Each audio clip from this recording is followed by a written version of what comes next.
Oh, thank you. Thank you. We got a message from above. I love that notification. That Your was the best. podcast. That was the best one yet. I never used that. Imagine how many times I've heard that voice. Um, and I never said that one. That was beautiful. Your podcast may begin now.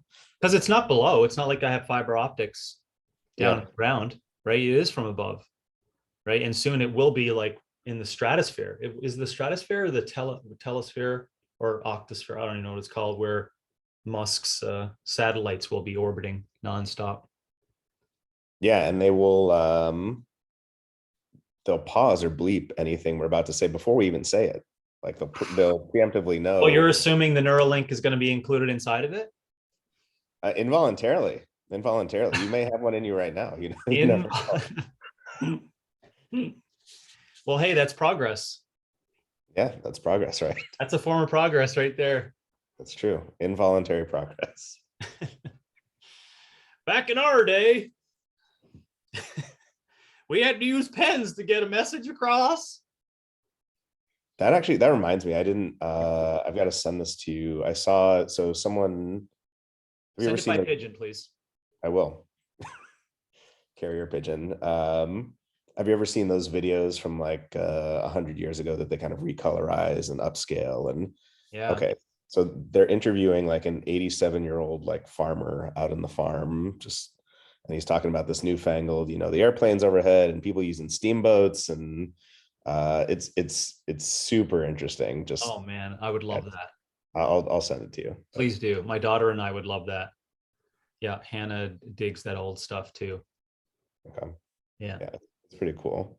But now we've They're made in some more progress since then. what the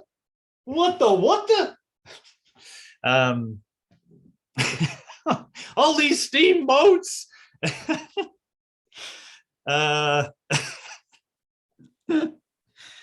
oh gosh, but that it does bring up another podcast right there we go. We're always coming up with ones. Tradition. I don't know why. I don't know if that's the word, but yeah, that just made me think of where fitness fits into that, right? Tradition, physical culture traditions, and how that ties into what we discussed today. And I'm sure your mind could come up with how we can get in there and philosophize in that area. But I just thought of that based on what you'd said. Might be a good one podcast in the future. Oh yeah, no, I totally agree. I mean, obviously today we're going to talk about progress, and there's kind of the nice part of progress where it takes certain things about tradition that were kind of old and stifled and didn't really move forward. But then there's kind of the negative side of progress where not everything about tradition is, problematic and actually has, a lot of wisdom to it. And what Right. seems like progress, which of course we're going to discuss today in a lot Yeah. of ways, is mistaken or going in a different direction. Yes. Yeah. You and I, well, I should say me. I don't know about you, but I don't feel wise or educated enough to talk with some of those things. But postmodernism, and in its large, roundabout ideas and the theories that kind of seep into that, subjectivity, what is real in the new information age, all those things are would be in that one, would be in the like historical context. And now where are we now? So I think that would be great. Yeah, no, I totally agree. Totally agree. But today we're talking about progress. First of all, hey Robby, welcome to the Fitness and Philosophy podcast. Thank you, James. I appreciate it. FIP. Welcome to FIP. Welcome to FIP. How is your right now we're recording this in the holiday season, although people will be listening to it later, but how are you doing? I'm doing great. I'm getting prepped to go to Florida over the break. We're visiting my wife's parents who are down there for the wintertime. And we're staying in, I think, Key Largo for a couple of days, or Key West. And excuse my geographical ignorance on that, but that area. and then up in Naples on the west coast of Florida for the rest of the time. So we're looking forward to that. How about yourself? I will be back in Southern California, going to see more of those cargo ships in Huntington Beach. I've been going back there for, I mean, I lived there in one way and visited there in one way since what, 1992, and I've never seen as many cargo ships as I saw when I was there. Yeah. Yeah, Yeah. it's one of those like I was just there, right? And Yeah. you know that, but to share with others. I was there, and unfortunately we couldn't hook up. We were sick at the time, so but that was a yeah, it was the way that I thought about it, Robbie, was, you know, the concept of the little ecosystems that we live in, and you listen to the news and you listen to podcasts, and you don't really know if some of it is true. You know, it's like, well, you know, and I know for sure that a lot of it is not true after it gets, you know, what I like to call spun in the system. When it gets spun in the system, and then at the end of the day, everyone's like, none of that was true. So who was saying that, you know? And then time, of course, kills it, blah, blah, blah. Anyways, walking out onto the beach there, that was like a front and center, okay, this is what it was meant by the supply chain. Yeah. Like that was a punch in the face. Yeah. Right. I don't know any other way, but anyways, just point to mention that that was one of those, like if anything's going to pull up my phone and text you or send a picture to my brother about that, something is really like cracked the system on me. And that did, because that was, I mean, you can have your own view on it, etc. But that was like, so disgusting to look at in the morning time when the sun hit it. I don't know any other word to describe it. With the, you know, of course, the smog that was always there, where you can't see the islands out there at times now, right? Which you could maybe even 15, 20 years ago. And now it's just littered with ships, right? It's like very, I don't know, it felt very dystopic. Yeah, no, and they'll sit there for weeks at a time. And I mean, because it was the Santa Anas that week, and like the winds, and it was actually one of the few times you could actually see Catalina. Like normally you can't see the mountains or Catalina, but Catalina was blocked by to a large extent by these, you know, tankers just waiting to deliver PS5s and Xboxes too. And other things that may not get delivered. Correct. Yes. Man, anyways. Progress.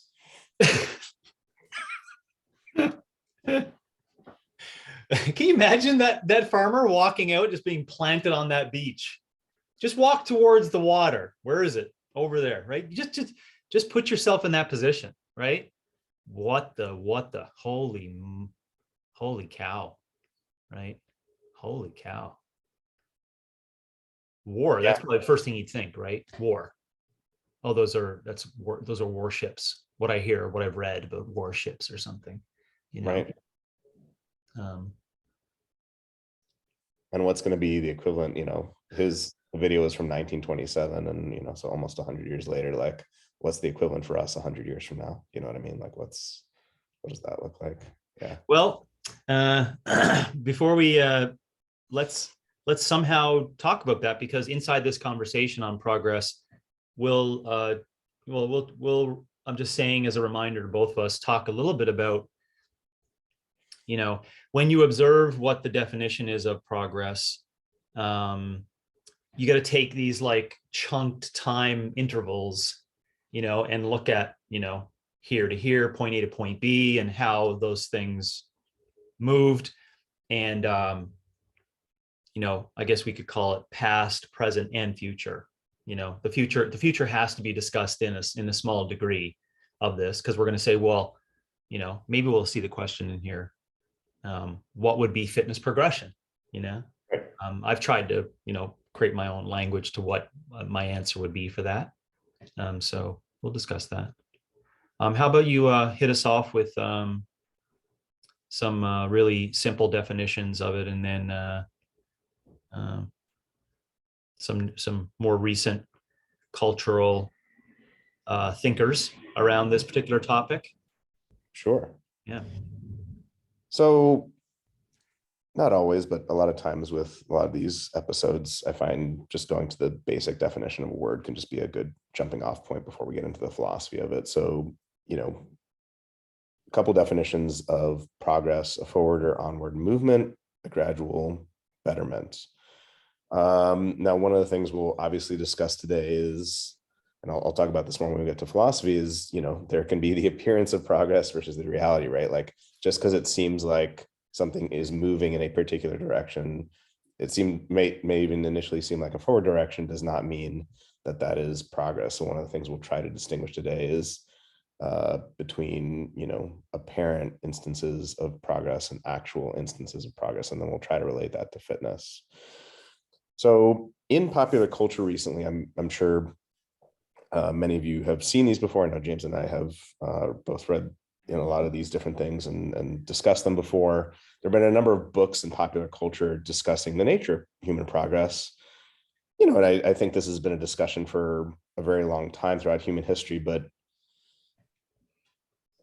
I think anyone looking at the world today would have to agree we're kind of at a sort of a nexus. We're at a very unique time, like the equivalent of the dawn of agriculture, with the dawn of technology and the internet and stuff like that. Something unique is going on here. And there are these questions around what's going on. Is human nature getting better, worse? Are we moving forward? Are we moving backward? What's going on?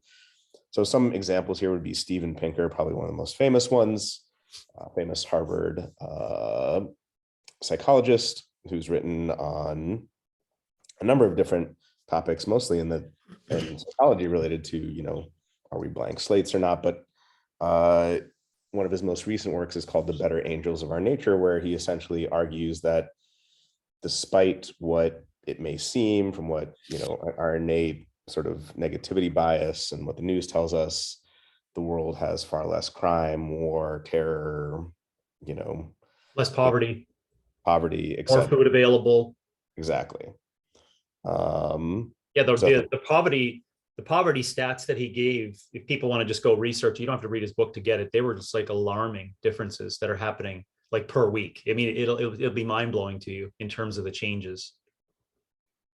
Yeah. So, I mean, it's certainly, and that's one of the things we have to admit up front, and, we'll come back to this, endeavors or areas of humanity that do admit of progress, that there is progress, that there's clear progress, and maybe at ones where there's not. So that's a part of it. Yuval Noah Harari famously wrote Sapiens. That's another one. Jaron Diamond, Guns, Germs, and Steel. And then, hope I'm pronouncing this right, Rutger Bregman, author of Utopia for Realists, and just wrote a book called Humankind. That's kind of a counterpoint to Harari's stuff and some of Pinker's stuff. So some of the key questions being asked here is the world overall better today than it was in the past? Now, of course, this is a hard thing to answer when you say overall, because as you and I will discuss today, maybe we could say, according to those metrics that Pinker cites, yeah, we could cite 10 or 12 different things, or maybe even 20, or maybe 30 where things are better, but then we could link, cite 100 more, or maybe where it's like, not so much. So what do we mean by overall, right? Yeah. Are we headed towards a better future? I mean, one of the central questions of any human in any age, right? Like, are our kids going to be better tomorrow than they were the last generation? Are they going to have a better world? And then this also ties into questions that have been asked in philosophy and religion for a very long time. Is humanity essentially good or bad? Can this change? And if so, has it changed for better or worse? So, before we even, I know we're not going like 30 feet deep into that one. I kind of giggle at it because I think you understand by putting it down to the breadth and depth that's inside of that question. Right. Back to the key questions being asked today in popular culture: is the world overall better? Do you know if there's any individuals that are probably historians that talk about some of the faults that are inside of the historian practice? Because this is the way I saw it, the way you just described it, is that history has its problems too, because it's not the present. Like, we're, does that make sense? Like we can't speak, and that's where Pinker brings up a tiny bit, right? We can't speak to the 1927 person. You know what I'm saying? Like maybe that's just a video that that JP Morgan did on purpose to make it seem like, you know, there was progress in building steel and et cetera. I don't know where I pulled that one out. It was Vanderbilt. You know, so any thoughts on that of the, are there people that, you know, some of our listeners can go to that are historians that see those issues, or any comments you based on that? I mean, no historian names initially come to mind, although within philosophy, Hegel, the philosopher Hegel, who came shortly after Kant, was probably one of the most prominent philosophers to discuss the notion of philosophy of history and this notion of like how you look at history and the vantage point at which you look from history. And I mean, do the points that you were mentioning, like, of course, when you're talking about 1927 now, it's a very different thing. And of course, we all have these innate biases to want to say, well, of course it's better now. Of course, you know, that was just podunk, whatever. And now it's better. But is that true? Is that an accurate reflection of things, or is that just our bias that we don't want to see things as either being stagnant or, gosh, even worse, going in a reverse direction? So yeah, I think there's a lot to that point. Okay, cool. Yeah, that's great. Well, I'm just mentioning it out loud for myself. Maybe I'm going to do a little bit more digging into some people who are possibly, if it's Hegel, that'd be great. More because yeah, something in there is I think would be some good education for me that would help the base support of all of my folly arguments. I think it would certainly be helpful for me to dig in there.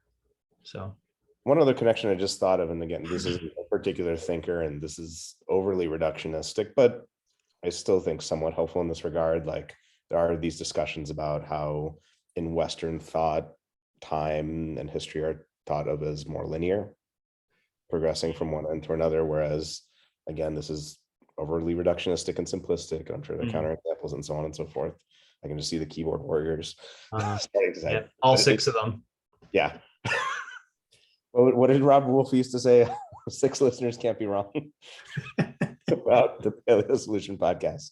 But yeah, in Eastern thought, things being a bit more cyclical and repetitive, and just you know, not necessarily this linear notion of progress, but things having their due time and cycle and things like that. So. And what is next to that, which is even meta, because it's thought of as a progressive thought today, is the simulation experiment or the simulation life experience. I've tiptoed into that. There actually is some really, I wouldn't say it's not like game-changing stuff inside of it, but it does make you like rewire yourself for this, you know, the possibility of it being a simulation. I don't want to, you know, go deeper than that, because for words I would not be able to connect to it. But if anyone wants to do a little bit more reading on that, I've got some authors. You can just email me and I'll send you some information that at least gets you, I call it, you know, it's a safe entry into something that's not too crazy, but I think it's a really strong, what do I want to call it? It's a strong thought experiment for you, just to kind of get your brain moving on your point you just made there of like difference in opinion of what history, how history moves and how time moves and what progress is inside of that. And by the time we record our next episode, the Matrix 4 will have released, and so will the Kingsman. Yeah, I've been waiting for the Kingsman to come out as well. So both of those will be out. Keanu's apparently Keanu's comment about when he got to see a preview copy of the Matrix 4 was, in the first one they successfully predicted the next 20 years of technology, and in this one they've successfully predicted what the next 20 years of technology will look like. So it'll be in connection with simulation theory and all stuff. It'll be interesting to see. So cool. So so like I was saying, you know, to take a modern example here, Steven Pinker, we all run into this all the time, right?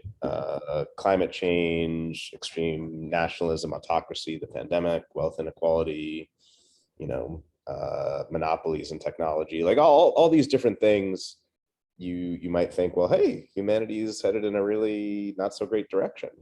And we're either not making progress or we're heading into a very dark time. And I guess that's possible.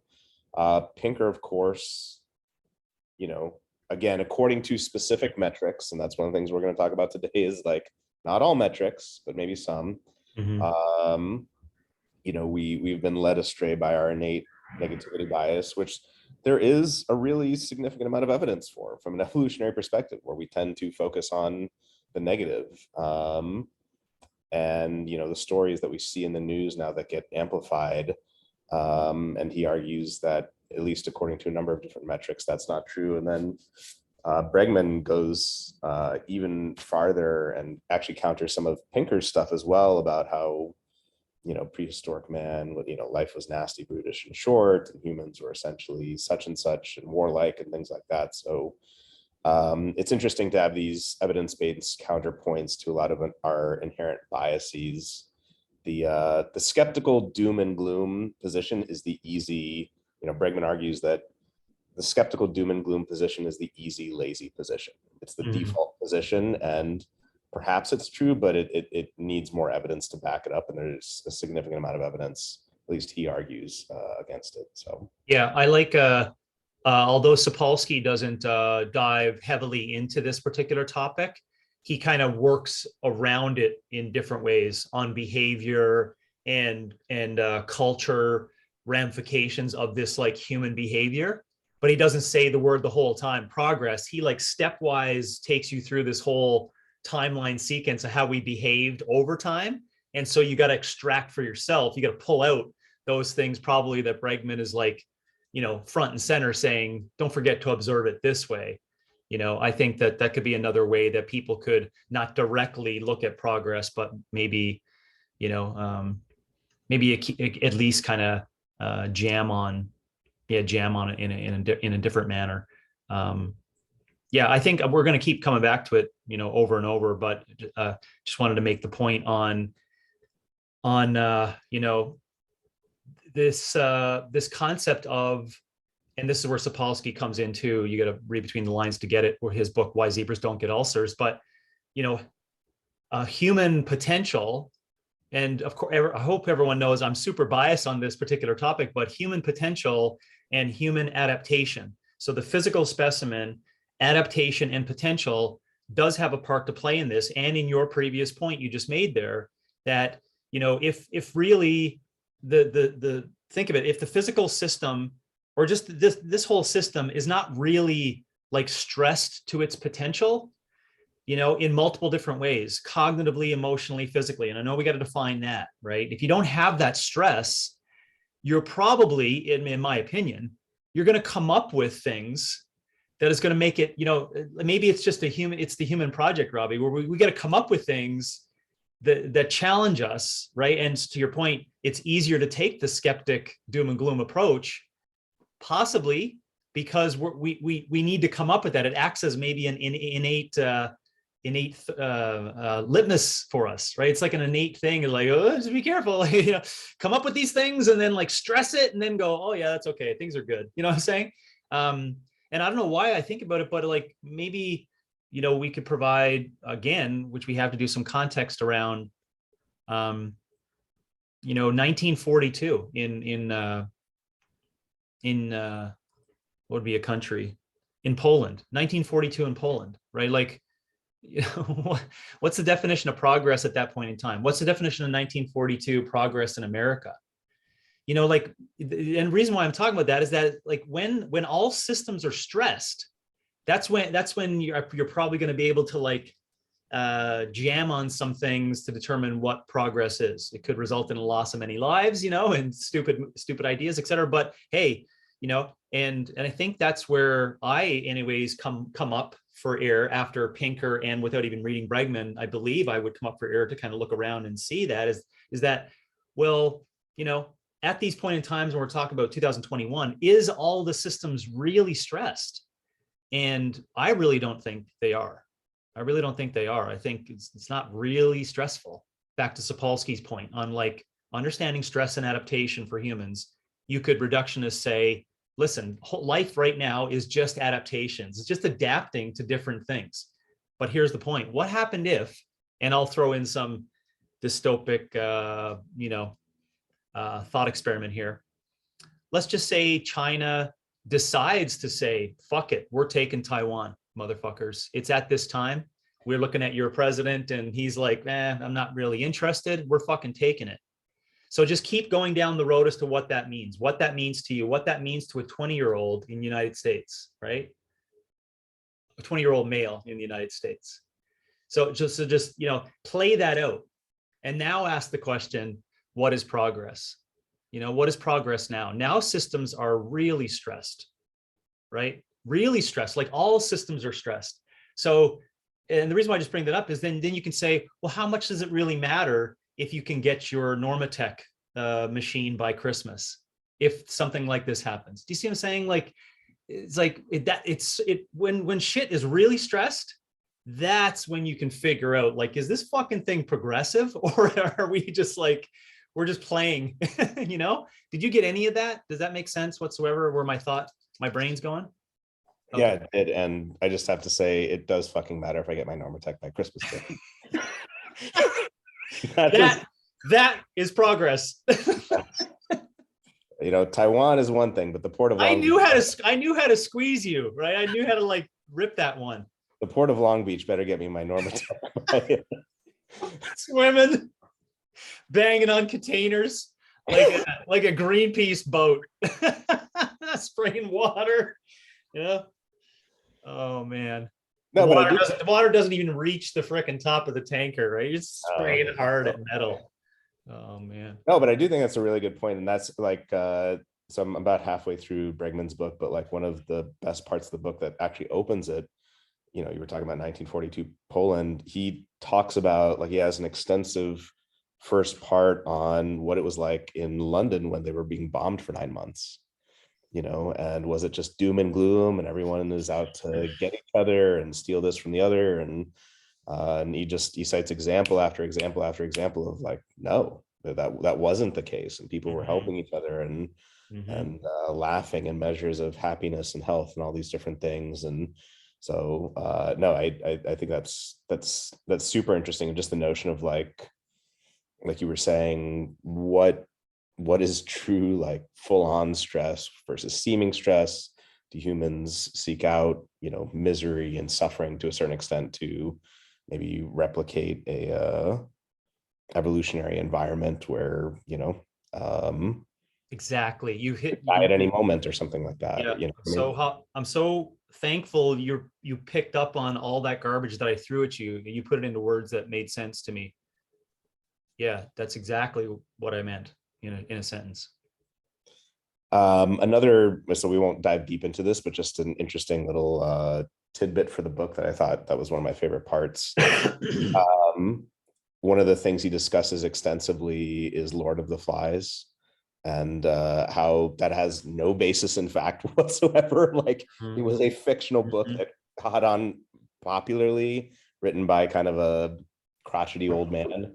And he actually hunted down, there actually was a Lord of the Flies situation where like they were super cooperative and they were very happy and no one killed each other. But just he brings those up in the context of like, humans look for, no, we're shitty and we'll turn on each other and do whatever we can. But then when you actually look at the real example of what actually happened in a kids got stranded and what did they do type situation, no, they were cooperative and helpful. So just a useful counterpoint to those kind of innate negativity biases that we sometimes have. Yep. I'll mention Jonah Goldberg's book, Suicide of the West might be a good one as well. It talks about that. The noble savage, and then movement into like, what is that balance in civilization that will occur, right? And how we'll come up with these notions of what's good, what's bad, and how, the growth from these little tribes into, communities, into, civilization, states, empires, how looking at that lens could also make sense of things for you, right? To how people like, you have 3 people. What happens when you have 10,000? You have this bigger project, how you're all going to get along? Well, he would say there's a lot of things that humans will work out. They'll figure some shit out, right? And then you come up with Right. language and law and et cetera, and it kind of makes sense. So I like your point there of like, depends on how you're looking at it and who shares those observations, right? But again, that's the point I just made. It's so easy. And I think, is that what Bregman's saying? It's just so easy to pick the doom aspect and like just pull it out. And, I totally get that now. Yeah. Now that you said that, it's like, my gosh, that is so easy. Yeah. Yeah. And whether it's, I mean, there are multiple different avenues where this comes from, but, obviously original sin is one of the most famous examples of this. Yeah. And just Yeah. that we are innately bad and must be saved, so a lot of his stuff is a counterpoint to that. Okay, cool. So just a couple more things, and then we're going to launch into the fitness and progress discussion. So, human endeavors that you might say have seen progress since the dawn of Homo sapiens would be things like philosophy, art, music, literature, math, architecture, computation, medicine. Now, something important to point out there philosophically that I was thinking about is you can say there's been progress within those endeavors, certainly, but then you could ask the more broad and general question of, well, but have those endeavors led to progress for the species, right? You could ask, kind of those deeper questions. And then, we can ask, are fitness and health among those items? Are they things that have seen progress? Are they things that have not seen any progress? Are they things that have gone reverse in progress? You might run an inverse Pinker argument. We might do something like this when we get to fitness and progress, where we say, well, maybe war, terror, crime, violence, poverty, so on and so forth is a lot better now. But does that mean categorically across the board that's the case? And I think we will probably not end up in a similar place as Pinker with regard to fitness and optimal health. Yeah. I think it's, again, we got to define what progress means in what context. Are fitness and health among these items? I believe no. But again, you and I, Robbie, have to do a good job as to, again, what are you and I and this podcast defining as fitness and health, right? We have to do that again, because if we're going to use the public's version of health, which is basically just upright, right? It's mortality measures. That's like, oh, progress, whatever happened there, it was good. The ages are going up. That honestly is where all things align. And all of those numbers, if you don't think it's important, also lead back to the intentions inside of medicine and all the research and all the fixing and all the duct taping, right? So it's pretty important that they use that as the beacon, right? The numbers, and I know it's important because, even how you look at the data over the past couple of years, things aren't better in the Western world for that number. And there's not a lot of talk about it. That's where, it's like, oof, that's one of the things that was, they're like, oh, we gotta, it's, we're going to hang on to that puppy. So I think if Pinker writes something else again in 10 years and reflects on this time period, I think there's going to be a little blip in his language of what progression means when he ties that health and fitness together, that conversation. Yeah. And I think, we could go deep into the weeds with it, but just at a 30,000 foot level that both you and I have discussed before, if we define success as the suppression of symptoms and not being dead, one can't argue. You can't argue. I mean, conventional medicine is spectacular in its success. Yeah. But if we are talking about the optimal function of the human organism, whether that be mentally or in terms of like the gallbladder is functioning the way it should be, and your blood sugar is functioning the way it should be, and just these basic norms around like what someone's HRV should be and things like that, and basic levels of fitness, it's the exact opposite. It's a dystopia, right? I mean, we in the past 100 years have traded the acute causes of death, which were the main causes 100 years ago, and waterborne illness, and a long time ago bear attacks and things. So people don't die from bear attacks as much anymore, like acute things, but from a chronic perspective, it's in the exact opposite direction. Yeah. All right. So last thing before we get into fitness and progress. So some connections between philosophy and discussions of progress. So 3 different connections here. One connection is the human nature question that it's worth bearing in mind, I think, as we get into fitness and progress, this question. Is human nature essentially good and then progress ruined it, or is human nature essentially bad and progress fixed it? So two famous philosophers here would be, political philosophers would be Hobbes and Rousseau. Hobbes famously said that life before civilization was nasty, brutish and short, and only civilization with a strong government can tame our basic instincts and allow us to live longer in something resembling, a civilized society.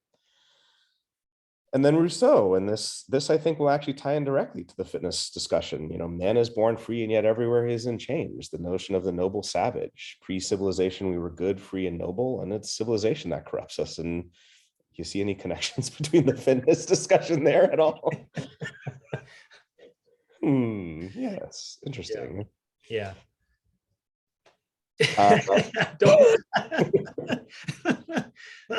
Don't. Don't go there just yet. Yeah. Connection to within philosophy for 2,000 years, there's been this question about philosophy itself. People think, oh, well, we have angst about this in fitness. Philosophy has been asking this the whole time. Unlike physics, where you've got Newton and Einstein, and we have Kant and Hegel, but these are different systems that kind of war against each other. There's this question of, is there any progress? So, Alfred North Whitehead, the famous 20th century philosopher, said the safest general characterization of the European philosophical tradition is that it consists of a series of footnotes to Plato, not a great view of progress. Meanwhile, would that mean in that language, it's the previous, well, we mentioned just a roundabout way of the same things done a different way? Yeah. Okay. Yeah. I suppose there are different ways you could take it, where you could say something like, well, Plato sets the agenda and then people try to make maneuvers within that. But I definitely think a non-problematic interpretation of that is something like, it's just Plato all over again, those same exact discussions, just in different language. Meanwhile, one of my late grad school mentors, Gary Gutting, who used to head up the Stone for the New York Times, which was the philosophy section, wrote a book called What Do Philosophers Know, where he argued pretty forcefully, no, we have made progress in philosophy, and there are certain things that we know now that we didn't know back in Plato's time. But just to give you a sense that even within philosophy, this question has been discussed. And then the last connection that I absolutely think will be relevant to fitness and progress is appearance and reality. I don't know of any domain of inquiry that is more obsessed with this distinction than philosophy.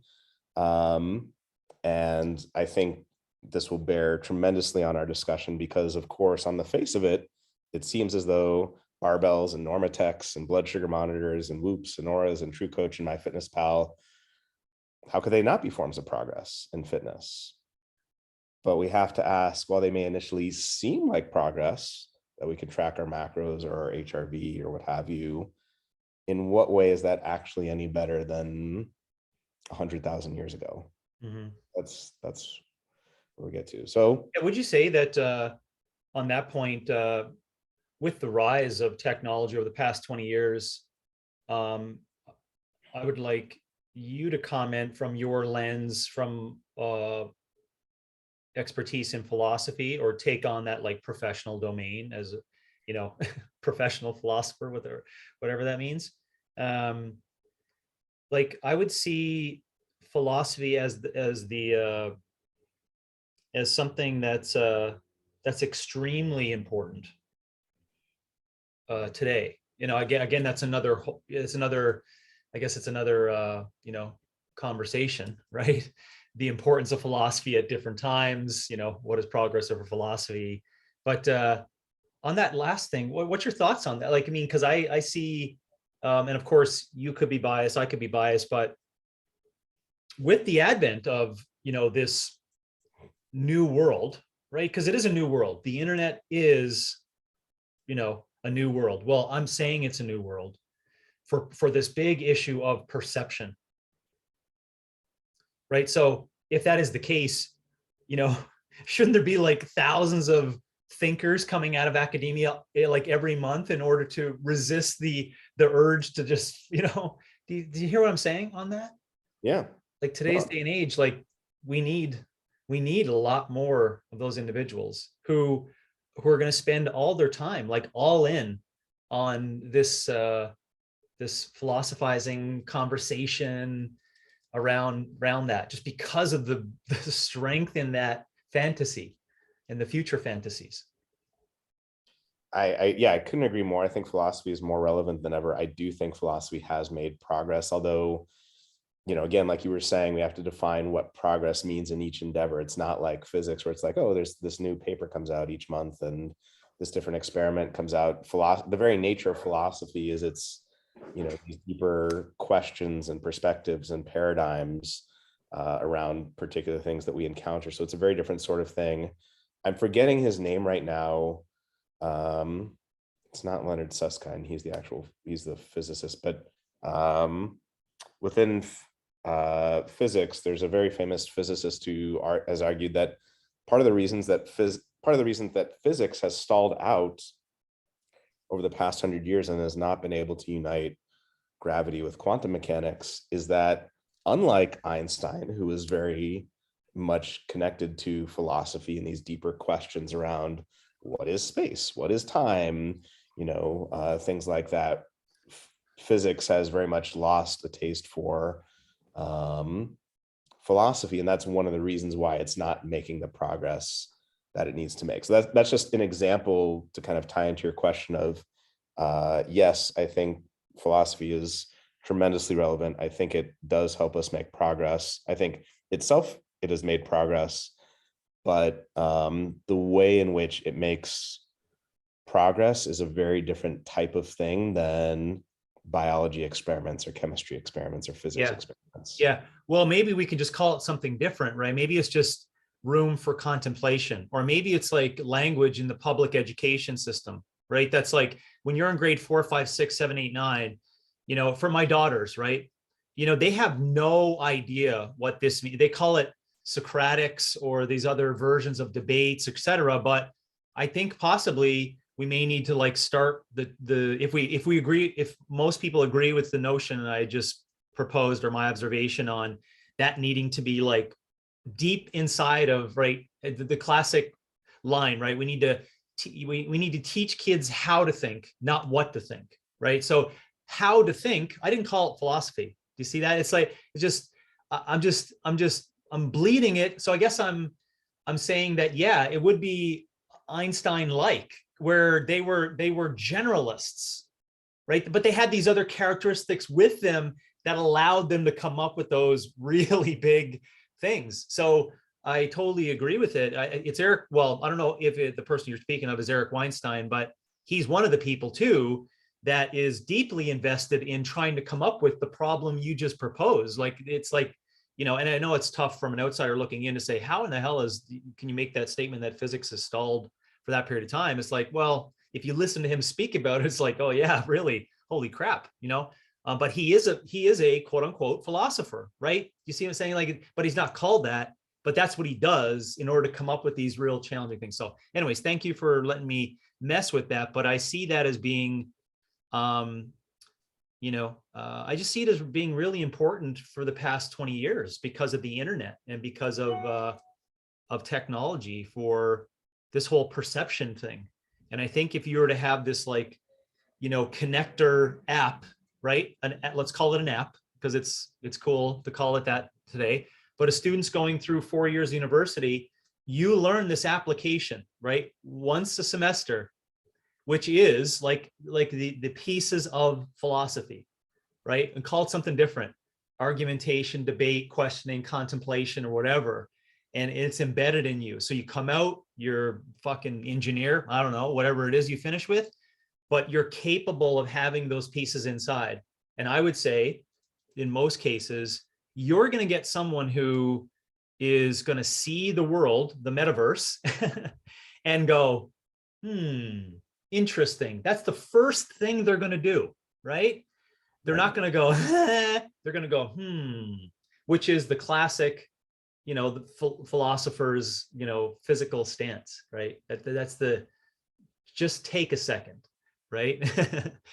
So no, I totally agree. And that's part of the idea behind, different, great courses, traditions, and great books and things like that. And I mean, I think there are at least three things that, whether you call it philosophy or how to think, whatever you call it, can do. I think number one, it provides you with a series of tools that can help you in any area of inquiry to analyze and suss out, what makes sense, what doesn't, what implicit assumptions are there.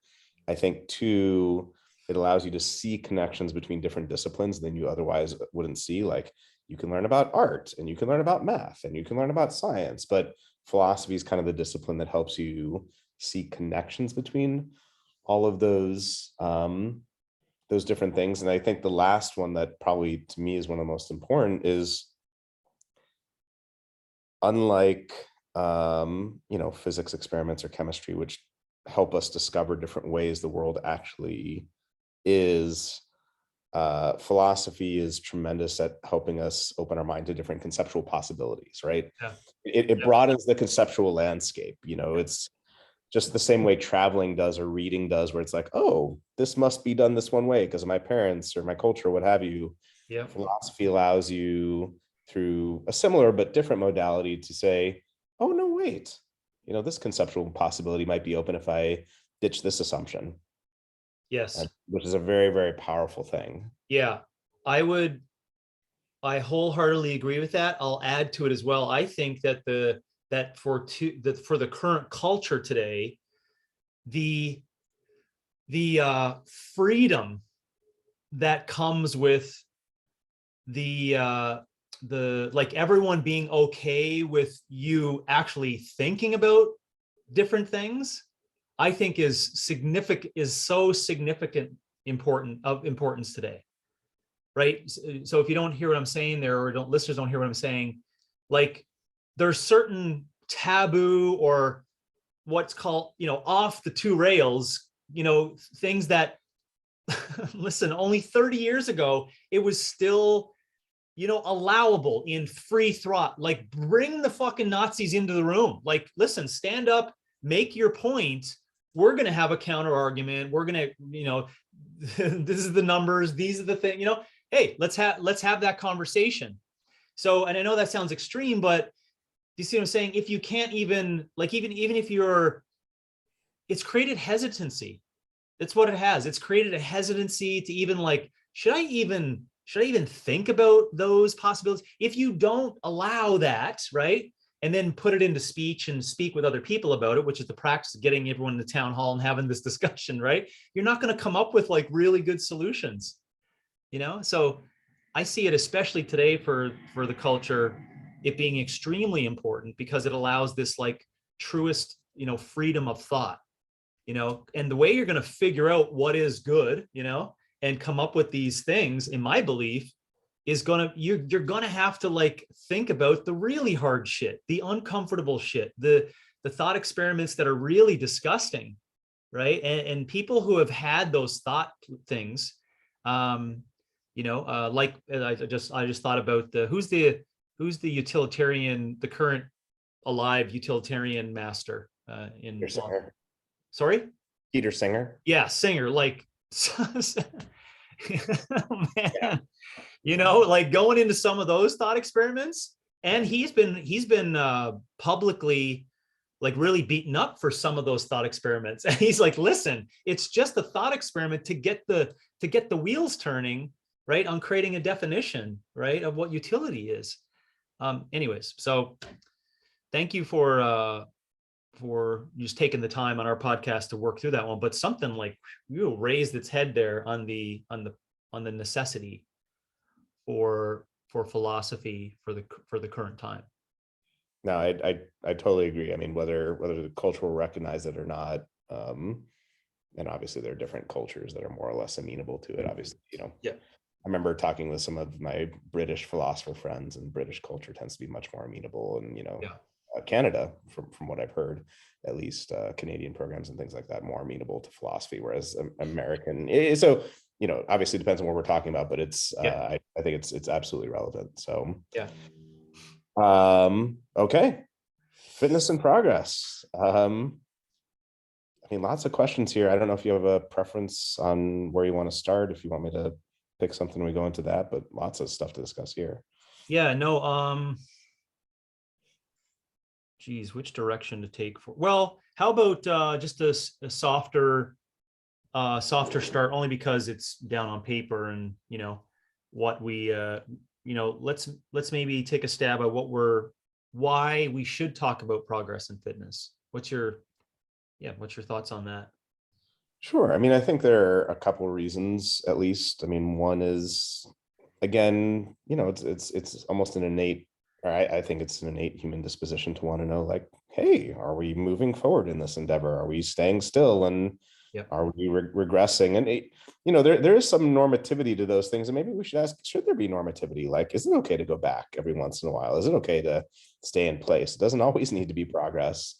I think a second thing is, gosh, just the distinction between appearance and reality. It seems like in all these other endeavors, take quantum mechanics and its ability to create computers and TVs and microchips and all these different things. It seems as though whoops and auras and assault bikes and all these different apps and sensors and equipment, of course, all these things that didn't exist 100 years ago, of course we've made progress in fitness. But of course, that exact instinct that you were just talking about, the philosopher looking at the metaverse, like, what is it though? Mm-hmm. What is it though? And I think both of us share a similar intuition where we would say something like, is this really progress? Maybe it's actually taking us in the wrong direction.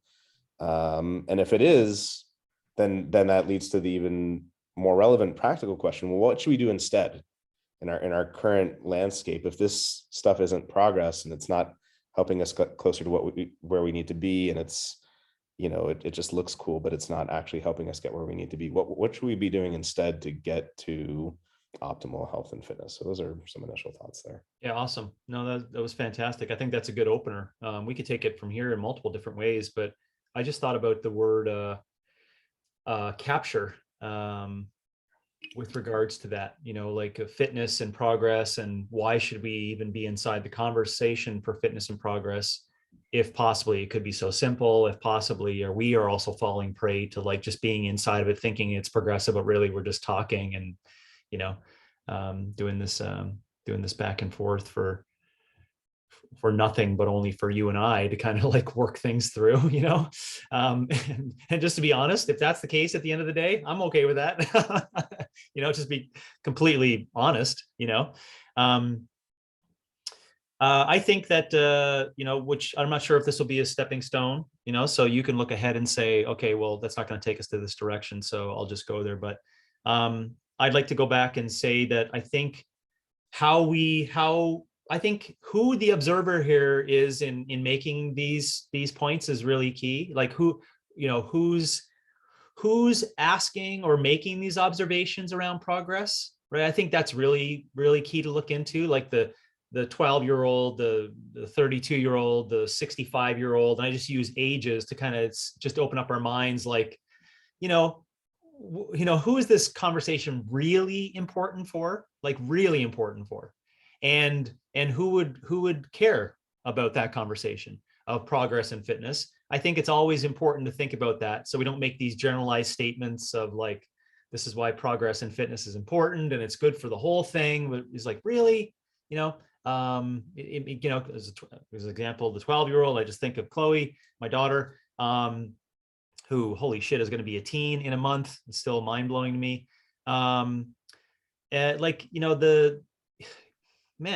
Progress and fitness for her. And I don't mean to drown down in that area, but it's like, that's not even on the radar. So that's something to take into consideration, is that just remember, we don't have any idea of the awareness capability for this particular conversation for a lot of people. Now, the reason why that's important, I believe, is that there's a lot of coaches who could be listening here who you need to know. Remember, it's not one of the golden rules, but remember that you don't know that person on the other side, right? You don't know. Our whole goal is to try to learn about them, right? Their experiences and where they are, what their capabilities are, et cetera. And you have to figure out what their awareness capability is. Like we call it backroom, a cofactor of fitness intelligence as an assessment, right? Like you got to figure out how they're going to take information, how they're going to learn, how they're going to move, how they're going to progress, et cetera, the word progress. And we need to know that.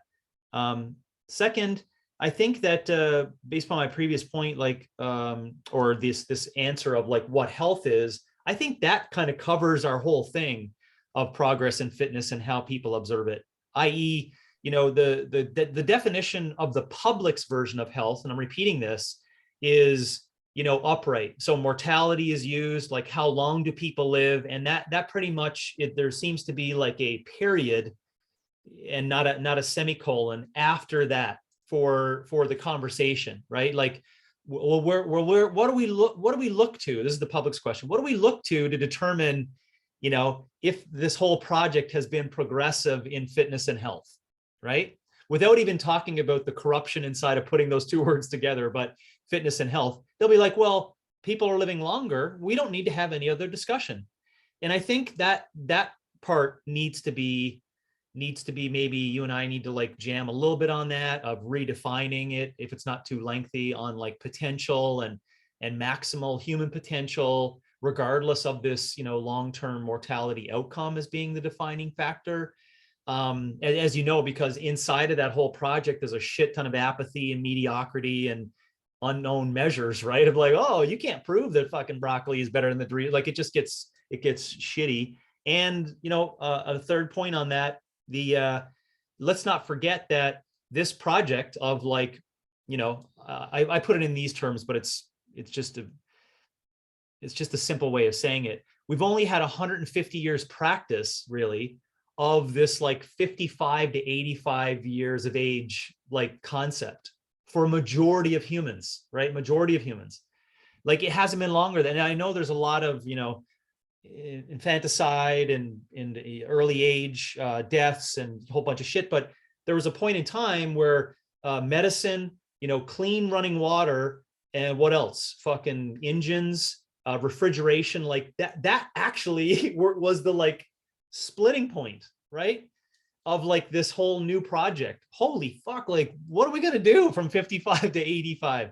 So I wanted to throw that out in term, because fitness and progress and the conversation of it, in my opinion, has to be based upon those previous associations. It has to be based upon that, i.e., like, you can't use 85 and upright as being your only measure. And we can't forget that were these things that has only given us a short timeline of practice of these, multiple years after 55, right? So, and I think by saying that, I've just, I could have convoluted things, but it makes people say there's a lot of things that are going to go inside your definition of fitness and progress for what that may mean. Yeah, absolutely. And I think, I could be wrong. This is just kind of maybe a guess, but I think part of the reason why maybe today people still obsess over the longevity metric is because for all of human history, like literally all of human history until very recently, we've been trying desperately to, not have it where if you got attacked by a bear, or if you, caught a cold, like, or if you had complications in childbirth, that was it. And we finally did it. Kind of, yeah. At least with regard to certain acute things, we really have moved the needle in an incredibly astounding way. But it really, like we've said repeatedly, it really has to be defined as like, are you not dead, and have we suppressed your symptoms? That is not, like, are you okay? Are we okay with that, right? Okay, yeah. Medicine, water, refrigeration. Are you okay? It's like we're asking that question. Is everyone okay with that now? Okay, now get on with things. It's like, no, I'm not okay with that. I think that's what I'm saying, Robbie. Yeah. Like, I'm not okay with that. That's not my definition, Yeah, it's not. It's not progress. For me, yeah. And how I see that, right? Yeah, it's not a math thing, I guess. It's not math. There's something more to that. Is the whole timeline of like, how much of that did you continually learn things? Did you continually like physically challenge yourself? Did you ask like tomorrow, is there some new thing that I can like move into? and try for, right? That's what I think the progress project is, right? But how is that measurable? For me to define that. So I'm saying, oh, that's progress. How are you going to measure that as being progress? Right? I mean, I don't know. I think there are certain metrics we can certainly reference that. I mean, again, if we're talking like not dead and suppressing symptoms, like clearly the curve has gone up.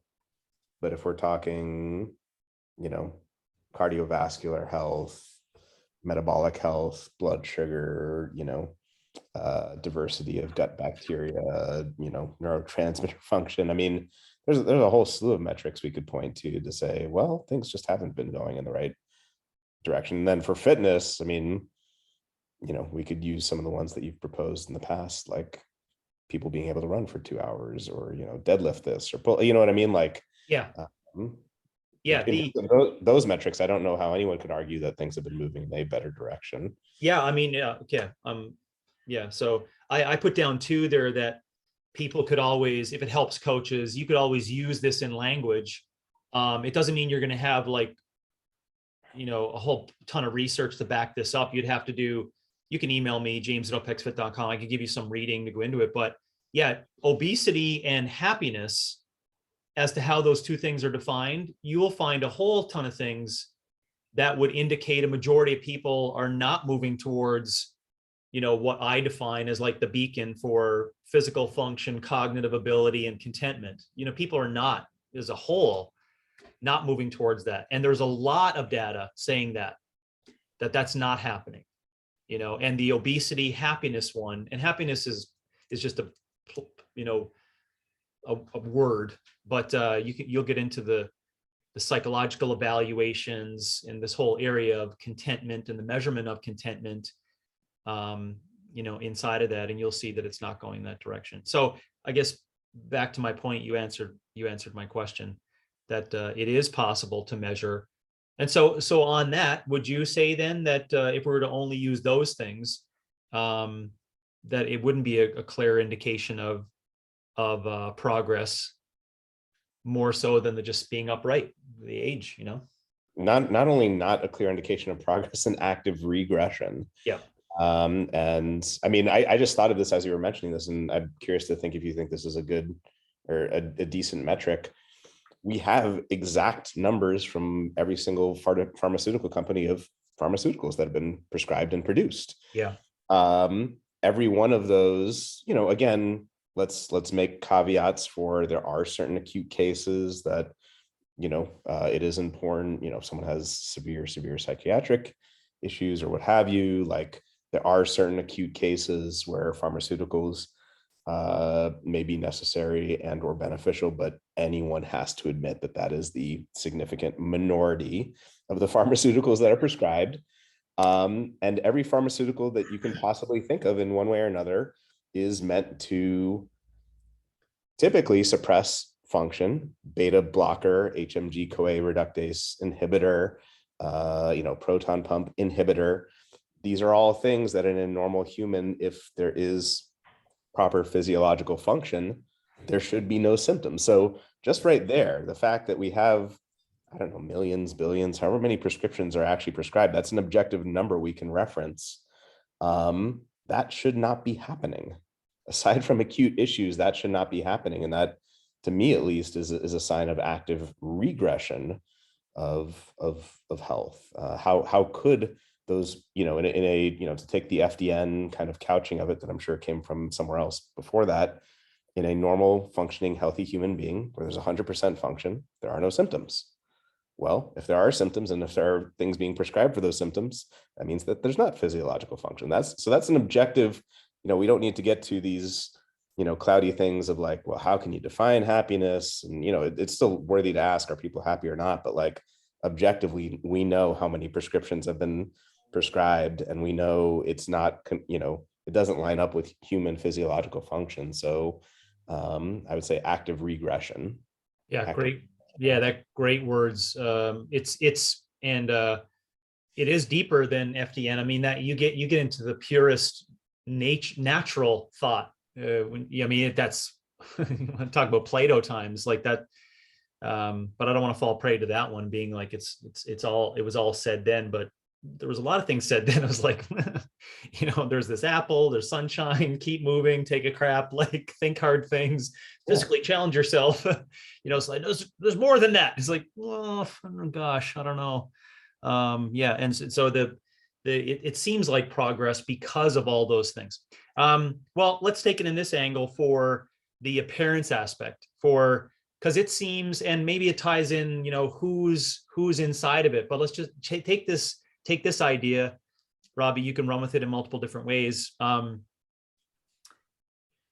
Just take the avatar of the 25 to 30-year-old individual who thinks that fitness is, for whatever reasons, thinks that fitness is really important today, and how they, like, because there's a lot of individuals at that age who really do think that how others see them performing that fitness matters far more than the questioning around if they should do it whatsoever. So just take that one, and how do we run, how do we, I guess my question is, I'm trying to come up with a way to reach these individuals on getting them to ask the question, if it's possible, Robbie, how are you defining progress? How are you defining progress in fitness? Am I thinking that I should probably just say, listen, don't even touch them, they're not hurting themselves, wait until they're 35, and then say, now listen, now that you got a full brain, isn't that funny? You know what I'm saying? But the reason why I'm asking is I feel there's a shit ton of people between 25 to 35 years of age who are a part of like an unconscious project that I think they're pulling away a lot of resources, a lot of physical resources. And I think that's what I'm sensing is like, how do we like hit that 25-year-old with the right kind of language to make them say, for today in our talk, like, what is progress to you? Is this whole thing progressive?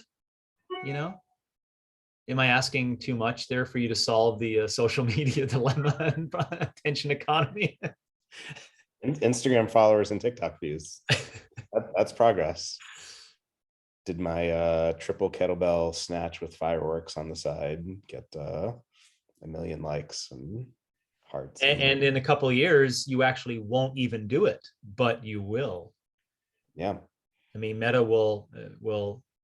Anyways, so any thoughts on that?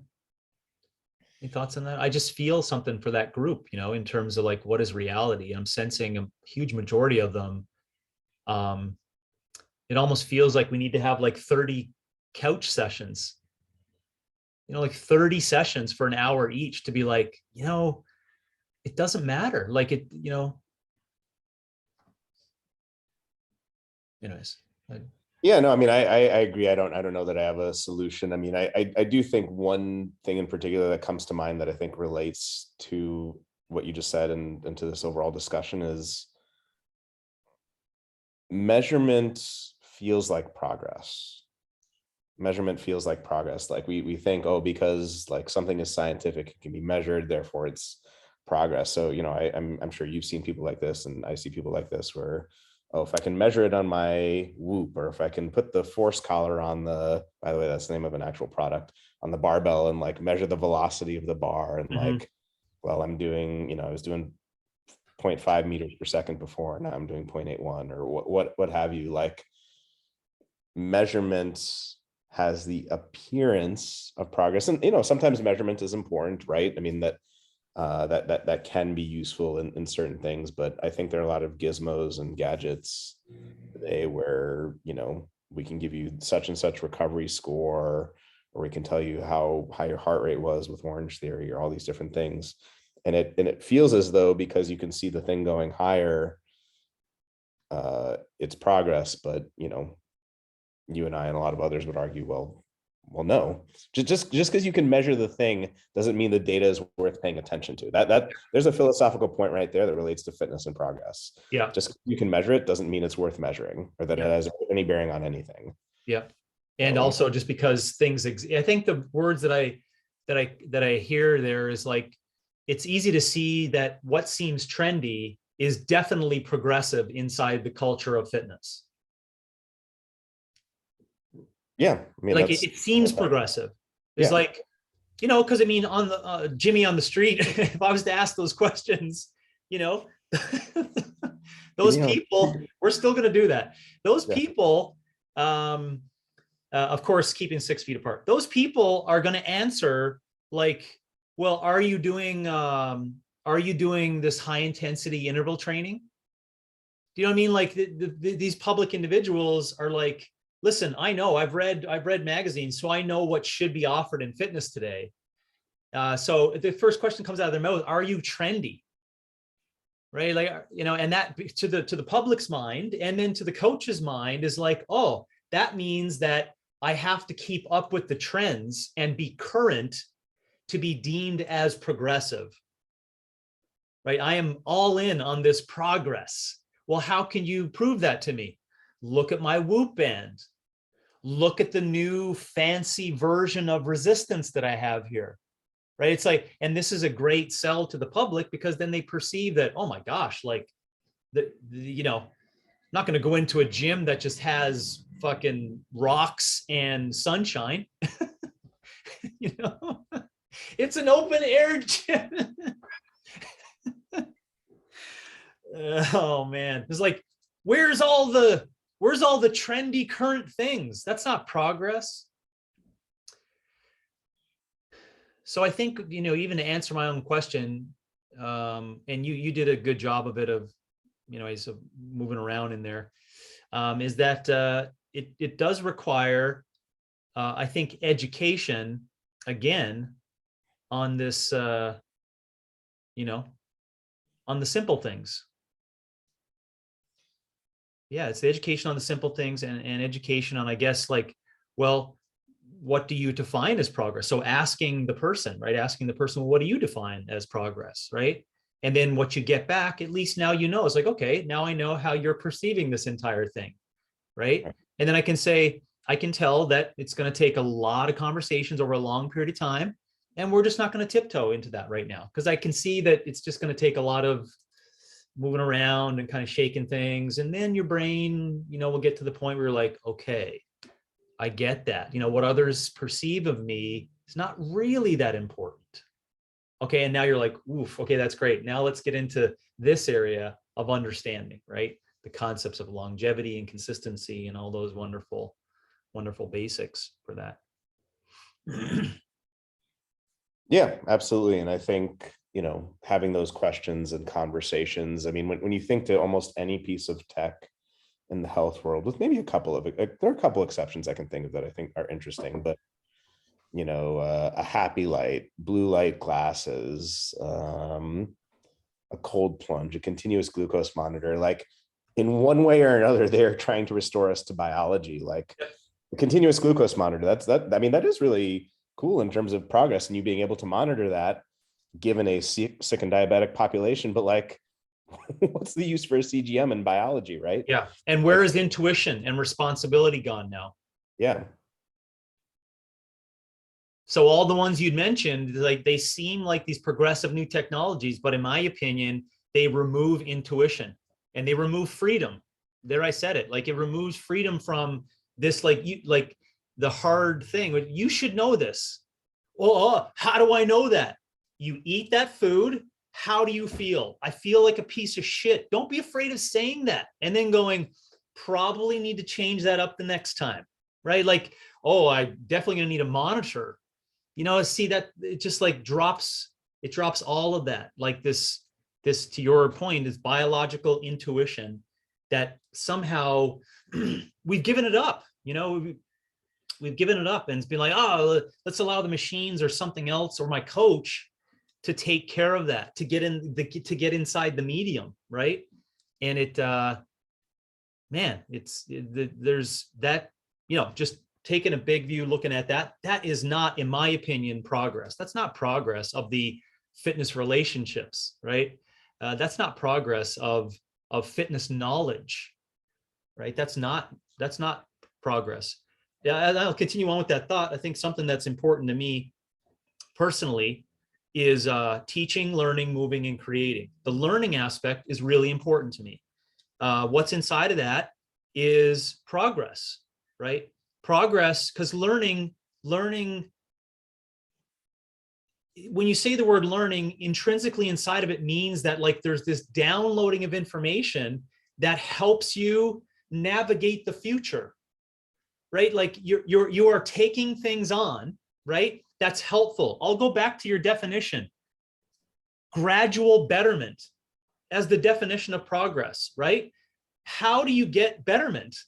You got to put things in the system that allow you to like, I can navigate this thing better. I'm adapting. I'm moving. That's called learning, right? So I think that on a bigger view, that's probably why I'm like, I guess I'm sensitive to the lack of reality around what seemingly looks like progress because of that, Robbie, that I really don't think people are learning. And that's why I fucking hit the autonomy button so hard, because sometimes it could shake people, right? It shakes them like, ooh, maybe I'm not learning. And if I'm not learning, I'm not progressing. So if you're not progressing, what are you doing all of it for? And then now it's like, okay, listen, I'm willing to, as I've always said, I put my arms around those people, right? I don't like, well, fucking good luck with that. That's the persona I may have, but it's not that. I want to hug you. I want you to come closer to me, right? I want to be there when you fall into that seemingly looks like an abyss to you. To me, you're going to fall into my arms. Like, I care about that. I want to put you in a place of like, listen, that's a wonderful place to start from, right? Awareness, right? I got tremendous room of growth for you once you get to that point, right? It's not this fucking end road or corner that you're going to end up into. People think, I'm just trying to move everyone to the fucking Versa climber in the corner by themselves. I swear that's what everyone thinks about, right? I just had a conversation yesterday on a I'll just call it what it was, a CrossFit podcast. And it just blows my mind.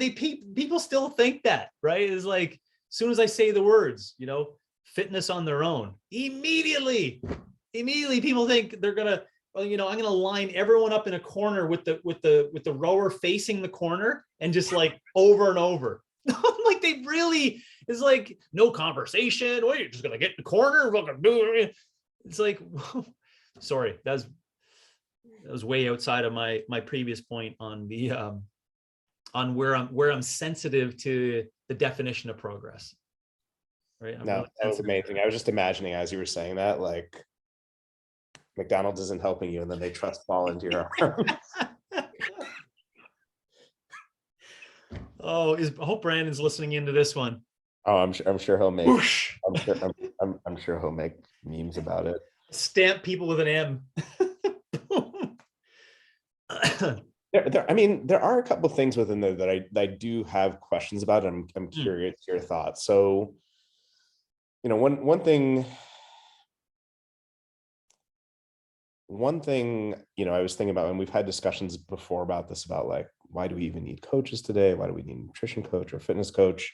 Do we really need to be told that broccoli is better and stuff like that? It's not necessarily, part of it's the knowledge, although I would argue not very much of it is, but I could be wrong. For the first time in human history, we are inundated. There are commercials every single, 30 seconds on YouTube or what have you for, Papa John's pizza, and you run past, 10 different fast food places on your way home from work. And from an evolutionary biological perspective, like, those exact same things that helped us survive at one point are now, hijacking us and basically pulling us towards these things. And so, can there be use for coaches or devices in that sense? It's progress in the sense of like trying to get us back to a biological norm, but like, we live in this crazy world now that if hunter gatherers exist, yeah, they'd be going to McDonald's. Like, yeah, Yeah. that's what they'd be doing. Yeah. So we need new tools now in this world to navigate that. Like, we're not going back to 200,000 years ago. It's not going to happen.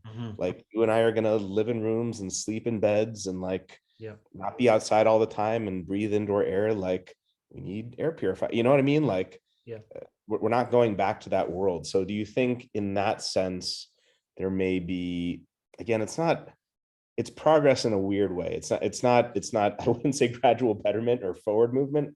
I would say it's using technology to reclaim some sort of biological norm, whether it's cleaner air or fresher water, or Yeah. using the blood sugar monitor to be like, holy shit, that Entenmann's is taking me to 200. Like, maybe I shouldn't have that in it. You know what I mean? Do you see any for that? Oh man, that's a great philosophical, yeah, that's deep. I'll be honest, I don't think that it's worth our time. And I don't think that and I don't think there's a lot of good actors who are saying, oh, I'm just using these new tools and tech to kind of get people there to consciousness. Or there's not enough good actors with that. And I think and I think, Robby, reality makes me want to fast forward that, i.e., like, I will not be around in existence after 33 more years, maybe 43. I'm thinking 80. 80 for me would be fantastic. And so there, in that time, I think that's the pressure I feel, is like, this is my own predictions, right? My own perception of how I see things.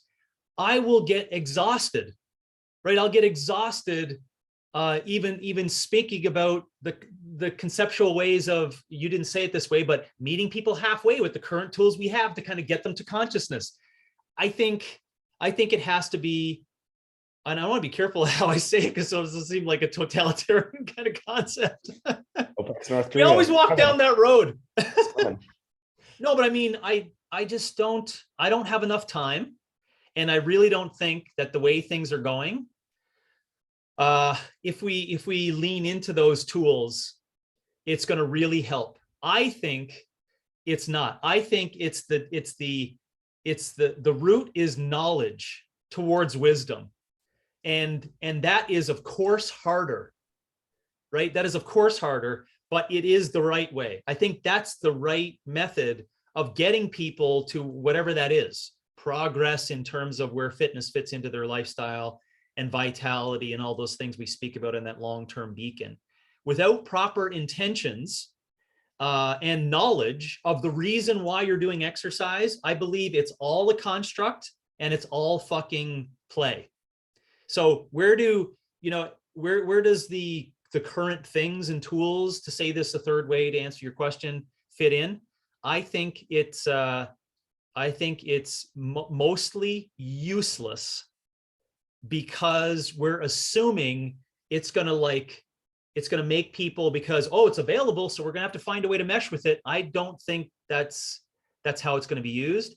I think, like humans have shown, we're going to fast track it, find a way to like humans do, right? We'll find ways of cheating the whole thing, right? To make our way through. It's just what we do, right? And we're going to fall, I think, into this bucket, which we're coming back to again, this evolutionary mismatch, right? Of like, these basic things have to be done in order for us to physically improve our resilience, but we don't need to do it, for the day-to-day, because I hear you saying it's just constructed. This whole play on this physical expression thing is constructed. Like, I don't need to lift rocks. I don't need to build homes. I don't need to do these physical things. So what you're telling me is we should do resistance one day and aerobic work the next, and just press repeat for the reasons that it's just because I can do it. Are you seriously saying that? Yes, that's what I'm seriously saying.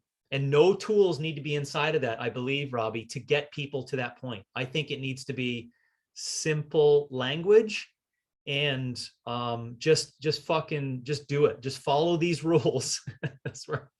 Just here's the fucking list, right? Eat these things 3 times a day, resistance one day, cardio the next, find a church, boop, go on, get on with it. That's it. The simple things. I don't think Whoop's going to help whatsoever. So that doesn't mean we don't look at what's around us. I love your examples, by the way. We just sleep in beds. I was thinking, oh, that's such a good one, right? That's a deep one. So good. Comfy bed. Yeah, I mean, there's so much. Because there's cooler beds now, and there's beds that actually react to your movement. You go on and on. It's a wonderful example. Yeah, I mean, if I don't know, I'm sure you've done this at some point. I certainly have. If you do a list of like biologically what things were like, natural births, breastfeeding, no antibiotics. I mean, you just go down the list, like, and what things are like today. We're not going back unless there's some sort of, something happening like that, that we're not going back to that world. So what do we do with the fact that, like, yeah, you're right. We don't have to build houses anymore. We don't have to hunt. We don't have to grow things. There's a certain group of people that do the growing, or they do the hunting, or like, what do we do given that fact? Like, what do we do? It's my answer is, it's the knowledge of your point. That's the answer. It's the knowledge of your point you just made. Make everyone aware. Listen, this is all a fucking evolutionary mismatch. Like, and let's get on with it. Like, listen, don't think that this is like the panacea. Like, this thing that I'm telling you here, trendy fucking current measurement, all that, that's not the answer to your woes. It may answer your woes, but it's not the answer to your woes. You see that? It's all fucking, it's not necessary. But why don't we just do it? Why don't we just do it? Because we can, like, challenge ourselves. And as I hear myself, I sound like a fucking lunatic on that. It's like, that's not going to sit well. It's not going to, that right there is like the worst marketing to do fitness. Just do it because you're capable. What? It's folly, but do it anyway. Right. Right. Robbie. Let's get our PR team on it. Let's hire whatever. Man, you're on it today. It's like I need you on my shoulder, like a little Robbie, who's actually there as a bobblehead, when I just like spew out 3 minutes of something. Like, basically what he said is just folly, but just do it anyway. Maybe that's what Nike actually meant. Maybe like implicit. No, they didn't. Yeah, no, it was just do it, but implicit. It's all folly. No, they didn't. Don't do that. They knew, James. Don't they do that. Oh man, you give way too much to a truly deeply nefarious project. I'm completely joking. Okay. No. Okay, just doing a check on there. One other question I really did want to ask you, because this one that I'm genuinely curious about. I think I know the answer, or what you think on this, but I do think it's worth discussion, because I think there might be at least one counterexample, and I'm curious your thoughts. So if I had to characterize your position on this question of, has there been progress in fitness, I would say the answer to the first question is no. No. And if we put it even in stronger terms that we sometimes ask in philosophy, is it even conceptually possible to have progress in fitness? Like, is it even conceptually possible? Maybe there hasn't been progress, but conceptually it could be possible. But is it conceptually possible that we could have anything better than what we, than we had 100,000 years ago in our evolutionary history? I would take it that your answer to that second question would also be no. No, but I want to give a little bit of a point of reference to what I just originally said. I think that if a huge number of people move towards the knowledge of the construct, that would be an okay definition for me of some kind of progress. But that's only within, but let me clarify there though. Okay. That's only within the context of like us living in this crazy world where like we've lost all that we had 100,000 years ago. Yeah. Yeah, that's that. Yeah. Okay. So Yeah. it's progress back to like, oh wait, we should be back there, but we're not, but like we have the knowledge, so it's okay. Yeah. That's basically, yeah. Yeah. That's basically what I would like inch, have a little bit of percentage to, is like, well, if a lot more people had the knowledge of that fact, then yeah, I would call that progress. Okay. Yeah. A lot more people had the knowledge of that. And as you know, I mean, just play that out, right? The capabilities of that happening today, the amount of vast knowledge, to like add that one little point story to the 1,000 other versions that are coming out. No one's going to grasp that. No, what I mean in percentages, right? No one in percentages. And that right there, of the impossibility of the 999 other resisting things against people, is the reason why I say, what's the way through? What's the solution? Is fucking rip the whole thing down. Is rip it down to simplicity of language, and not attach all these other, seemingly useless tools that are going to get people to consciousness.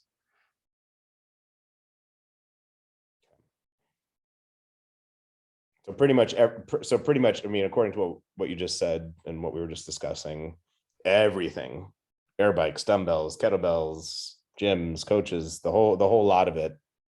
Yeah. Yeah. As a thought experiment, rip the whole motherfucker down and allow people to maybe jump on this simple language and then rebuild it back up with a new intention. So maybe in like 60 years, it returns, but everyone coming into that, whatever micro gym, open ceiling, rocks thing it is, they know why they're doing what they're doing. So you see, now it's like on a base support of what I would hope would be good intentions, that they still see, listen, we're not all going to war. We're not being chased by zombies. We don't have to fucking lift cars 7 times in our life. Like, what I mean? They're all like, listen, we all know we're just coming together here to physically express ourselves. Right? Okay. Why do we do this, mommy? Because we can, sweetie.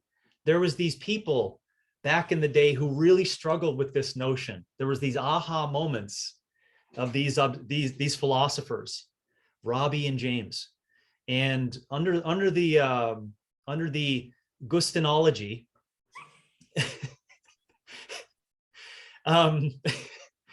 the Gustin way was, think about what you want to partake in. Where does that come from? Why would you do that? And when they asked these questions for decades, a lot of people recognized it was for no good reason. And it was wonderful because there was this enlightenment that happened where people recognized it was right in front of us. It was free. It was right there. But we started participating in physical expression for the right reasons, sweetie. It was for the right reasons, because we knew. This goes back to that episode where we were talking about the fitness and philosophy call to prayer. Like 100 years from now, there will have been some event. One of the few things to actually survive the event will have been these podcasts. Civilization will be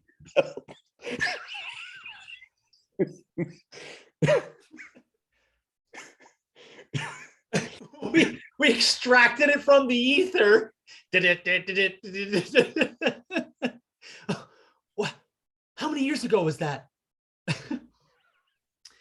Breaking news. We've extracted information from a podcast. It was called a podcast. They called it a pod. It was like a pod of information. We extract that and pulled it out.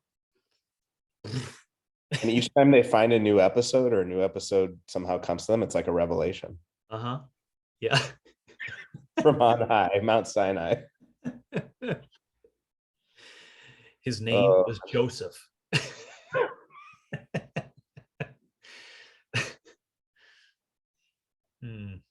The only other, so one potential counterexample, although again, like I get it, it's progression in the sense of kind of going back to what we once had, but I do wonder about this. Like, rocks come in very odd weights, right? Odd shapes, odd weights. It's really hard to do any sort of linear progression with rocks, right? Like to systematically build your strength. Do you think there's any benefit technologically to the resistance project with the ability to now that we have dumbbells and things like that, to progress weights over time with either barbells or dumbbells or like that in the servants of resistance? Or do you think that would not be an instance of progress at all? Oh no, I'm okay with that conversation. I think just because I'm biased to the iron game, I'll be honest with you on that. Like I just got a long history with iron, so I'm not gonna jump as heavily into the poo-pooing around that one. But I think that it goes without saying, I still do think though that the resistance project is still just a new age version of tools of resistance. I'll just say that, right? It's just like a new way to kind of investigate with the science project, how to get resistance in multiple different forms. So I see the pulley and the kettlebell and the med ball and the barbell, et cetera, as all of those things clumped together as this wonderful idea of these simple progressions of resistance. I would disagree with your notion of figuring out, which rocks to choose and what you can lift and what to do with them. I have spent some time out there, and I'm not going to just use my lived experience for that. But it's you just got to remember that, let's take the hunter-gatherer mind. If they just saw that there was some, and they want to share with the community, when we carry these things and go here, I don't even know what to call it, but I'll call it in the language in which I communicated that period of time. It allowed me to lift the other bigger ones. Now I can see with my eyes, those are bigger, but I tried to lift and I couldn't lift it. But it's interesting. We've all observed that the person who's like started with the littler ones, and then as they got older, they were capable of lifting the bigger ones. Immediately the elder goes, listen, don't try to attempt that. Right? You want to attempt these. So the whole progressive resistance and capability resistance outside of the gym, I see that a little differently, like at the capabilities of it and people just figuring shit out without having the NSCA, book written 18,000 years ago. I think we would have figured it out. Now, of course, the argument to that would be, well, there's, to counter argue your point, James, there was no reason to progressively overload. And so, okay, you got me there, but you're the one who asked me to go get into it for it. So I see that as, of the resistance project as nothing more than just a new age version of providing resistance that has lots of positive to it, right? Lots of positives. And again, I want to make mention, I think that I'm making that statement there because of my history in what resistance did to me as a person, right? Like I really did feel that the gaining of the knowledge around resistance really transformed me as a person. Right. So you can imagine the deep stuff that I have built inside of that. Right. Yeah. So that's why I'm kind of kin to the iron game for that. Yeah. But I also know my faults. I also know the power of nature and the capability of going, up and around rocks and in and out of water and climbing rocks with my daughter and climbing trees and being out there and being like, wow, those were some really challenging contractions. Yeah. No, I mean, I can see those points. I guess the asymmetry I was trying to draw is like, your two sides of the coin, patterns and pacing, right? Yeah. With pacing, with walking and running, you could still make the argument just like biologically, yeah, we can go out and do it. And yeah, we have, the rowers and the bikes and stuff like that for more concentric stuff if people are heavier and can't quite walk or run, but that's just kind of a workaround. I do feel like there is a bit of an asymmetry. Again, not that, there are stories of Milo from ancient Greece, lifting his cow from, but of course that's not, wasn't lifting a fucking cow. You know what I mean? Like he wasn't lifting a 2,000 pound cow. Sorry. So, one rock is 50 pounds, the other's 150. Okay, what do I do if I want to get from the 50-pound one to the 150? Yeah. There might be some slight amount of like, oh, I can do a 2.5 now and I can put it in my hand. And Yeah. you know what I mean? I do think that there might be there on the resistance project an asymmetry that isn't there with the pacing one, but just a Yeah. Yeah, well, possibly, but where I was like agreeing with you on your notion there was, again, we got to remember the intentions of lifting the rocks, it makes no sense. You know what I'm saying? So we still got to remember that, we're to your point, we're not going back in time, right? Like, I mean, this is what we have to deal with here. So, we're never going to have that big issue, right? Oh, is it 150? Is it 50? It's like, who fucking cares? Like, I mean, it doesn't matter. In our day and age, we know we have these things available. Therefore, we believe it's a good philosophical argument. It's like, well, okay, you got me there, but no one would even fucking care based upon that. But I do really like, getting into that position of it, because it does bring back these, what I guess is a project of mine, to use that term, is creating simplicity of those two things you just mentioned, right? So come down to some simplicity of all these patterns and resistance, and let's come down to some simplicity in what we're calling pacing, just so we could start the root of knowledge, right? The root of knowledge to get people to asking more harder questions, and eventually over time, maybe, let's call it, Robbie, to like, not summarize today, but see the wonderful aspect of going down the progressive questioning is that through regression, we will get progression, right? Maybe that's what we'll come to inside of fitness. You regress things back, and it allows this knowledge and awareness of the basic principles. And that essentially is what maybe could be our definition of progress over time. Yeah, the knowing of things for that. Fitness and optimal, unlike some of the other endeavors that we've talked about where, going back 100,000 years, physics was not better. Sorry. Yeah, right. 100,000 years ago, philosophy was not better. Sorry. But, fitness and optimal health might be, and nutrition might be some of those things. So yeah, I guess, like you said, cool. That's cool that you came up with that, or just you've observed that. That's really neat, with regards to, because it's another thing I can put in my pocket for where fitness fits into the current, schema of things of how things may have looked progressive in all these other industries, in all these other areas. And here we have fitness, right? And I can just like lambast it with the injection of like what health is, how sick care is corrupted, the concept of fitness being inside, like, I can go on and on. So your point there, I remember that. That's really good.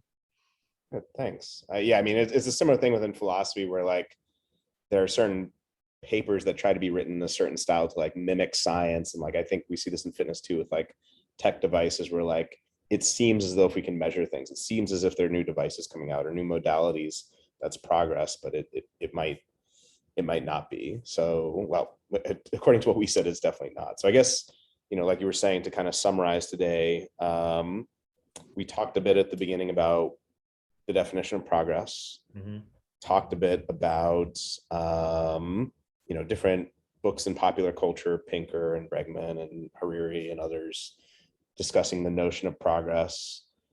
We talked about different endeavors in the world that 100,000 years ago were absolutely worse than they are now. I mean, you can't deny that. Anyone has to admit that, but that doesn't mean everything is now better. We talked about the notion of philosophy and its relation to progress. And I guess to almost counter Bregman and Pinker, we said with regard to fitness, we said three things, I think, at least. Not only has there not been progress, conceptually, there really couldn't be progress aside from people gaining the knowledge that there has been no progress. Yeah. The Socratic, like, I know that I don't know. And then maybe by regressing to the past, we will make more progress.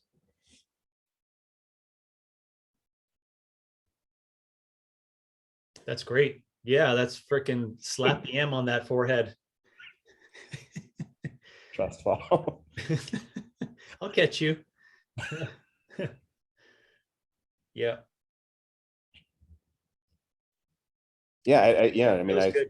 I think on the Jimmy on the street point, like, I mean, that would be interesting. I think if we surveyed the vast majority of like coaches and fitness clients or participants or what have you, the vast majority would say, yeah, there has been progress in fitness. And like,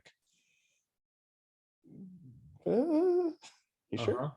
Yeah, Uh, and you can understand the coach's hesitancy to even discuss or contemplate that, right? I mean, that's really difficult. I say that all the time, right? I'm like, listen, before I start here with CCP, there are some burdens that are going to come to you with what I make mention of, and you need to know that prior to this like whole, contemplation. You need to know that, right? And then and when I forewarn them, it generally lands a whole lot easier, right? So again, I just probably provided a solution to the coaches that may want to participate in it. Instead of going, oh, I don't even want to talk about it, go, you know what? I know we can talk about it, right? It's not the next day. You're not going to come in and like, they'll be able to know, they'll know that I was thinking about it. They'll see it on my face, which actually side point, they will know, but that's a good thing, right? Because now you're like, you're not giving off like, we're all in on it, right? You're giving off, I am open to conversation as to what the best pathway is going to be. That's essentially what you're going to now give off. So all in there. I'm empathetic to the coaches always who will have that burden of contemplation around that. Like, what is progress? That's tougher. Now for the public, you fucking figure it out. I think.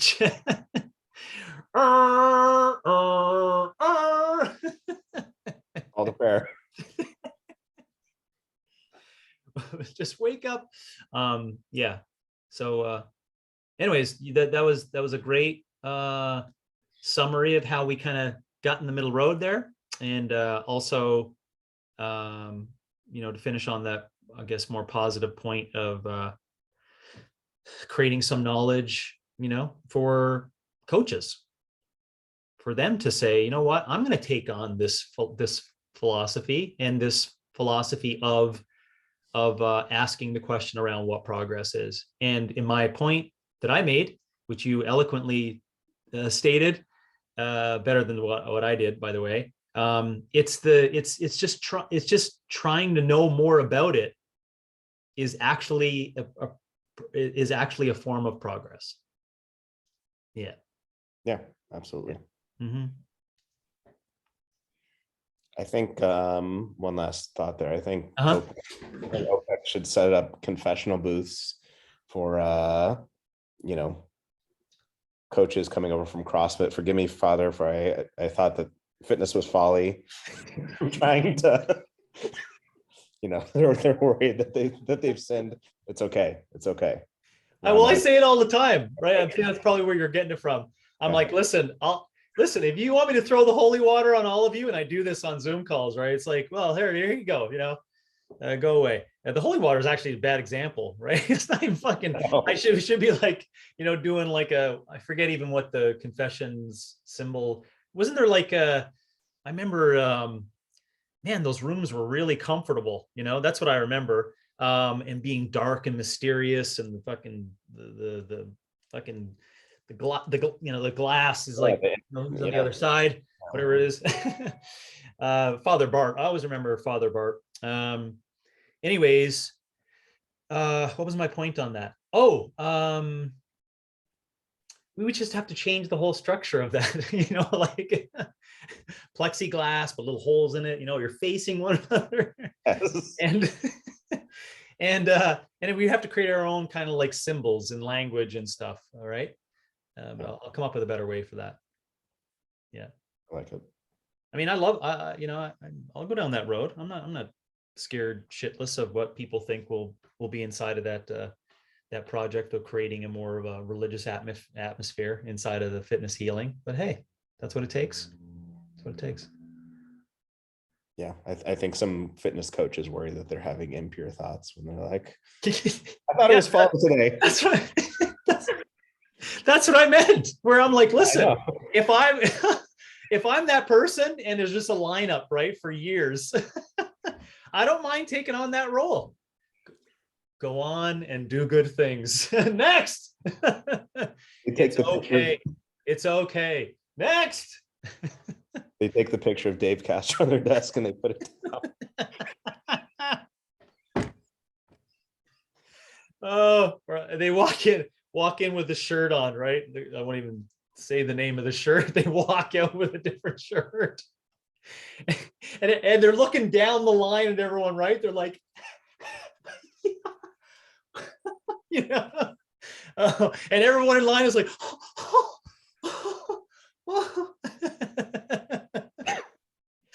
oh man. Oh my gosh. Oh, man. Forgot What about did this. we just do with me there? I don't want to take on that role. That was gross. I don't want to take on that role. But there could be a person who takes that role on. Yeah. Yeah. Put out a Fitness forgiveness. fitness forgiveness. Yeah. Put out a thing on Indeed.com for fitness forgiveness and see if you guys can. The fitness forgiveness, quote unquote. I've had these thoughts. ... End quote. These impure thoughts. Oh, I don't know what to do with these thoughts. Oh, bottle that shit up. Keep that shit down. Don't tell anyone about that. Oh gosh. Okay, that's an ending. Yes, agreed. That's progress right there. Agreed.